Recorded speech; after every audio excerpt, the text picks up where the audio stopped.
Salut à tous, pour l'entretien du jour, nous faisons le grand déplacement au stade Petit Sori pour rencontrer Moustapha Kouyaté, l'attaquant du Afia Football Club.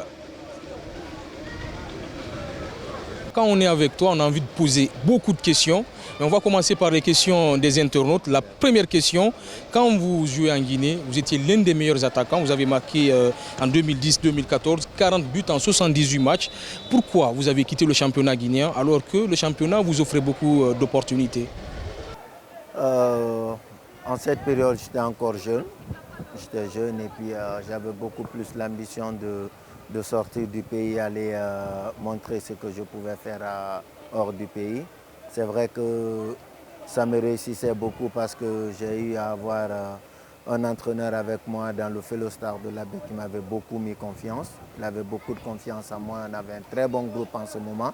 Donc j'ai vite fait trouver mes marques. Et puis j'avais des bons coéquipiers, des bons grands frères qui étaient autour de moi. Donc après ça, j'ai bien discuté avec ma direction. Et je suis sorti du pays parce que j'avais un agent qui voulait m'amener un peu voir le monde extérieur. On se rappelle les buts que tu as marqués avec l'AS Kaloum, surtout les classicos avec l'Orea. Ça te donnait aussi des opportunités pour jouer en Europe? Oui, ben, vous savez, en ce moment, il était très difficile en Guinée qu'un jeune comme moi puisse sortir très vite.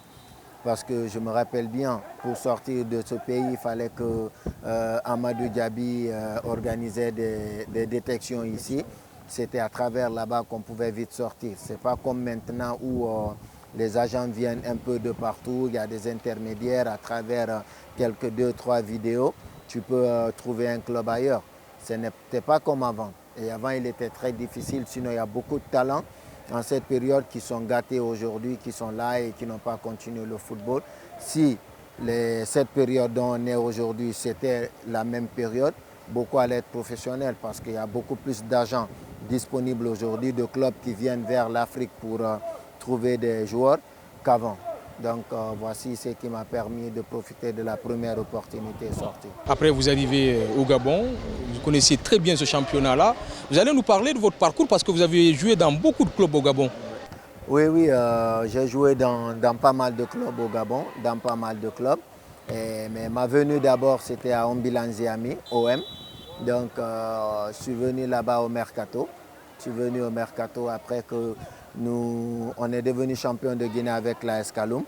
Et après, j'ai demandé mon départ parce que je ne voulais plus continuer avec le club pour plusieurs raisons. Et je suis arrivé au Gabon avec Ombilanziami. On était à moitié de saison. Donc, le club était beaucoup plus bas. J'ai essayé de gratter un peu de points pour le club en marquant 7 ou 9 buts si j'ai bonne mémoire. Et de là-bas, maintenant, j'ai été repéré par US Bitam, l'un des meilleurs clubs du pays qui a beaucoup joué la Champions League. Et c'est en ce moment que j'ai accepté l'offre de Bitam. Après mes vacances, je suis revenu signer un contrat de 2 ans. Après là, vous décidez de quitter carrément le Gabon. Vous arrivez à Blocher, un club où vous marquez 15 buts en 20 apparitions. Mais vous n'allez pas durer à Blocher. Même si vous avez marqué 15 buts, ça a été vraiment une saison exceptionnelle. Vous décidez de partir au TP Mazembe. Qu'est-ce qui explique cette migration rapide? Arrivé en Oman, c'était une période de transition pour moi parce que mon agent m'avait dit tu viens, tu essaies de vite te relancer parce que le championnat de là-bas est encore plus vu que le championnat du Gabon. Donc de là-bas, j'ai essayé de faire le maximum, marquer le maximum de buts possible. Et dès qu'il y a eu pas mal de clubs qui se sont présentés, que ce soit un club d'Arabie Saoudite, quelques clubs de Koweït et tout, Mais directement, quand Mazembe s'est présenté, je n'ai pas fait de calcul. Ah, tu t'es dit que c'est le meilleur club Ouais, africain, il faut signer là-bas rapidement, tu seras plus vu. C'était un peu ça, il y avait beaucoup plus de vision, il y avait beaucoup plus de médiatisation autour de moi. Donc je me suis dit, il n'y a pas à réfléchir, il faut vite profiter de l'occasion et signer. Et le TP Mazembe, ça va être un peu compliqué parce que vous marquez moins de buts, 5 buts en 17 matchs. Pourtant, le ratio au Blocher et au Gabon, c'était plus que ces 5 buts-là. Oui, je ne peux pas rester sans vous dire qu'arrivé à Mazembe, déjà je changeais de surface de terrain. Et le championnat congolais, il est difficile parce que tout se joue sur synthétique. Et arrivé, je trouve un groupe hyper solide, des grands joueurs. Et dès le départ, je commence à jouer mon premier match. Et par après, je prends un coup, je me blesse pour, je pense, 7 matchs après. À mon retour de blessure, j'enchaîne 5 buts en 4 matchs, ou 5 matchs, je pense. J'ai enchaîné des but sur but. Mais c'est un peu compliqué l'intérieur du club. Vous savez, il y a certains grands clubs, il faut s'adapter par rapport à certaines exigences. Il y a certaines choses que ils sont beaucoup exigeants là-dessus. Je ne peux pas rentrer dans plein de détails. Mais ça, à un moment donné, ça a été compliqué entre moi et le team manager de l'équipe. Donc de temps en temps, sur ces 17 matchs, je pense les 7 derniers matchs, c'était un peu compliqué. Je rentrais uniquement qu'en deuxième mi-temps. Parfois, donc la confiance avec le coach, ça ne passait pas beaucoup. Et voici, quand la saison est finie, directement, j'ai eu une discussion avec eux.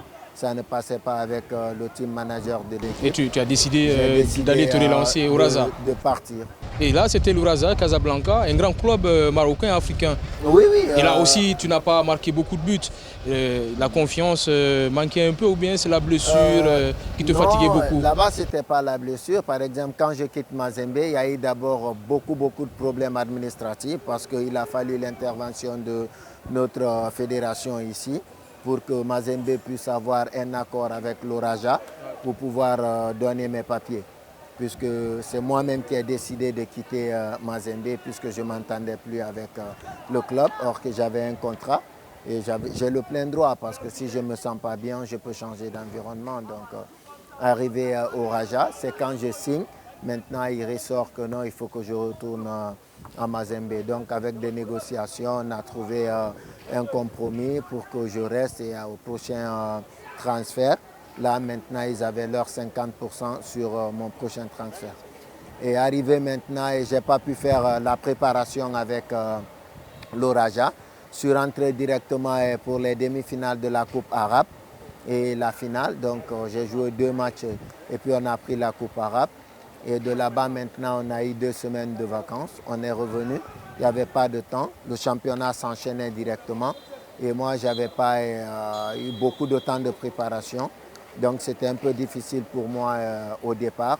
Mais au fur et à mesure, je prenais mes repères. Et au fond, il y avait beaucoup de problèmes internes avec le club. Donc, changement de coach, après chaque 3 mois, changement de coach, changement de président. Et en ma présence, il y a eu 3 présidents qui sont venus en moins d'1 an. Il y a eu 3 coachs, chaque président qui vient. Il vient avec un nouveau coach, un nouveau staff technique. Donc, ça tournait. Donc, c'était un peu difficile. Et voici comment aussi avec l'Oraja, j'ai décidé, au lieu de rester, puisque je me disais j'ai ma place en sélection, il s'agit juste d'avoir un peu plus de temps de jeu, marquer un peu beaucoup plus, et puis je reviens en sélection. Donc je me suis dit, je préfère résilier le contrat, trouver là où je peux vite me relancer, avoir le temps de jeu pour vite venir en sélection. Et comme tu sais bien le faire, rebondir, toujours tu rebondis, Moustapha Kouyaté, tu as décidé de revenir dans ton pays, jouer pour le Afia. Tu viens en mi-saison, tu trouves le Afia en difficulté, mais avec la confiance du président du club et du staff technique, tu donnes l'expérience et tu montes en puissance dans ce championnat-là. Et vous êtes en un match, on peut le dire, du titre. Bon, c'est comme je dis, le championnat guinéen, ici c'est chez moi. Donc c'est ici que j'ai commencé. C'est vrai que j'ai mis beaucoup de temps sans jouer ici. Mais ce qui reste clair, je connais un peu la mentalité du Guinéen. Je connais comment le Guinéen joue. Donc je suis un habitué du championnat. Certes, j'ai mis beaucoup de temps sans jouer. Donc à mon arrivée, il y a eu pas mal de soucis administratifs aussi, parce que c'est moi qui ai demandé mon départ aussi avec le Raja. Donc ils ont catégoriquement refusé de donner ma libération. Donc j'ai fait toute la moitié de saison sans ma libération. Au phase retour, j'ai pris un petit coup au niveau du quadriceps, qui m'a éloigné 2 mois et quelques, voire 3 mois du terrain. Et à la reprise, il ne restait que 7 matchs. Mais comme je n'étais pas à 100%, et le coach m'a mis à la disposition du coach de l'équipe réserve, dont je remercie aujourd'hui pour tout le travail qu'il a apporté pour moi, surtout sur le plan physique, parce qu'il a beaucoup travaillé pour moi, il a beaucoup fait pour moi. Et c'est grâce à lui aujourd'hui si physiquement je suis à 60-70%. Donc à mon retour, j'ai trouvé un très bon groupe, une très bonne équipe jeune. Ils ont beaucoup d'ambition, le club a de l'ambition. Et c'est une équipe, des bandes de copains. Donc je me suis directement mis à la disposition de mes coéquipiers, essayer d'apporter quelque chose de neuf, essayer d'amener de la fougue, essayer d'amener de l'envie. Parce qu'après, il faut voir si moi déjà, qu'on appelle expérimenté, si je fais la nonchalance ou je ne montre pas l'exemple, les autres ils vont faire pire que moi. Mais si j'essaie de donner l'exemple, je pense que tous vont suivre l'exemple parce que le coach dira, voici l'autre qui est devant vous, qui est en train de monter en puissance. Donc je suis en quelque sorte la tête du peloton. Tout le monde me suit, donc si je ne donne pas le meilleur de moi-même, les autres ne pourront pas donner le meilleur d'eux-mêmes. Quand tu marques un but ici, au stade Petit Souris, qu'est-ce que tu ressens?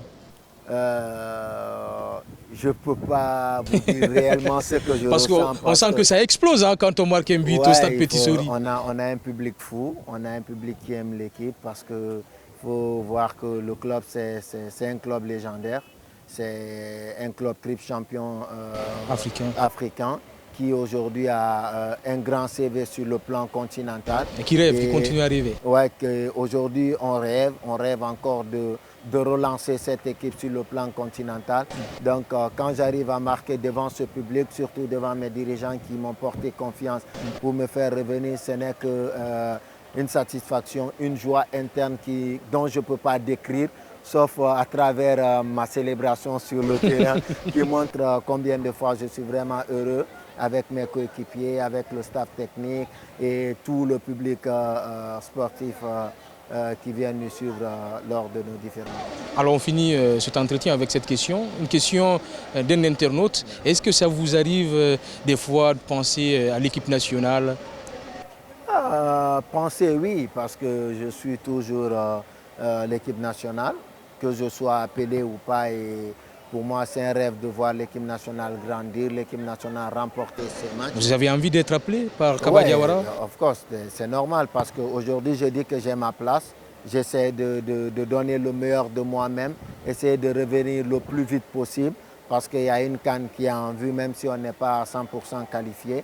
Mais je pense qu'on pourra le faire et par la grâce de Dieu, j'espère bien que le coach il va essayer de revoir un peu tout ce qui se passe dans le championnat guinéen. Pourquoi pas penser aussi à nous les joueurs locaux pour la dernière journée. Vous êtes en contact avec Kaba Diawara? Oui, à chaque fois, même après chaque publication de liste, il m'appelle et quand j'étais blessé, il prenait de mes nouvelles à chaque fois. C'est quelqu'un qui est en contact avec ses joueurs, ça je peux le reconnaître. Et à chaque fois que tu l'appelles, il est là, il t'écoute, vous discutez, s'il a quelque chose à te dire, il te le dira. Si tu veux pourquoi je ne suis pas appelé, il t'expliquera pourquoi. Il est en tout cas ouvert au dialogue, ça il faut le reconnaître.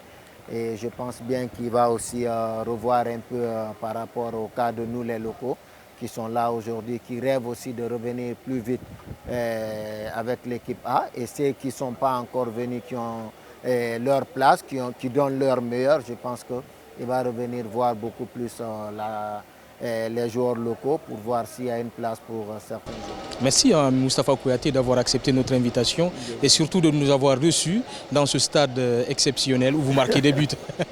J'espère bien, c'est à moi de vous remercier et j'espère bien, mot de la fin, essayer d'apporter le maximum pour le dernier match du championnat qui est le dimanche.